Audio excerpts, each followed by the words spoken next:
Hello and welcome to Learn It Anytime's Photoshop class.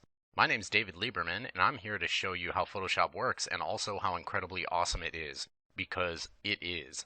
This is one of those programs that once you learn how to use it, maybe you'll use it for work, maybe you'll use it for home, but you'll always use it. I'm going to have to warn you now that once you learn Photoshop, you're not going to be able to leave your photos alone anymore. Even if you're just getting in there and tweaking your colors or taking dark circles out from under your eyes, you're going to do it pretty much every single time. The nice thing about it is it's one of those programs that you can keep learning all kinds of things for the rest of your life, but there are really some core tools, and if you get those core tools correct, then you're going to be going good. So we're going to take it step by step. You're going to have a lot of time to practice. You're really better off, if you can, finding images of your own and practicing on those. But I'll give you one tip right away. Make sure you don't save over your old images, because sometimes when you first start Photoshop, well, you kind of tend to mess stuff up a little bit. So save things as copies so you can come back and check it out and change it again later if you need to. So the first thing we're going to do is get in here and talk about how Photoshop actually works. Here I've got a picture of a coffee mug. But if I zoom in on it,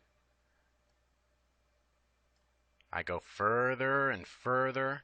The further I go, the more you start seeing that this picture is actually made up of a whole bunch of little squares. Those little squares are called pixels. And every image that you see on a computer screen or in printed material is actually made up of a whole bunch of these little dots, these little pixels. What Photoshop does on a basic level is change the color of pixels. So when you're in there changing eye color on somebody, what you're really doing is changing the specific pixels that make up their eye color.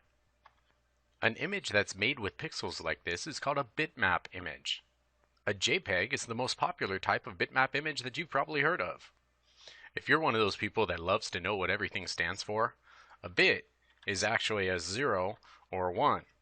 You've probably heard that computers communicate in zeros and ones, yeah? Well, just so you know, what's actually really happening is it's very light electrical flow or heavier electrical flow to make a 0 or a 1. It's kind of like Morse code. If you ever heard of 8-bit color or 32-bit color, what they're talking about is they use 8 zeros and ones to decide exactly how much red they have and how much green they have and how much blue they have. So that's where the bit part of bitmap comes from. The map is actually fairly simple. If you look at it, the pixels are all laid out in a grid, just like a map grid. So the incredibly clever engineers that first came up with this stuff said, well, we're using zeros and ones bits and we're laying them out in a map, so why don't we just call the thing a bitmap? So really, at its base level, Photoshop is a bitmap photo editor. Nice, huh?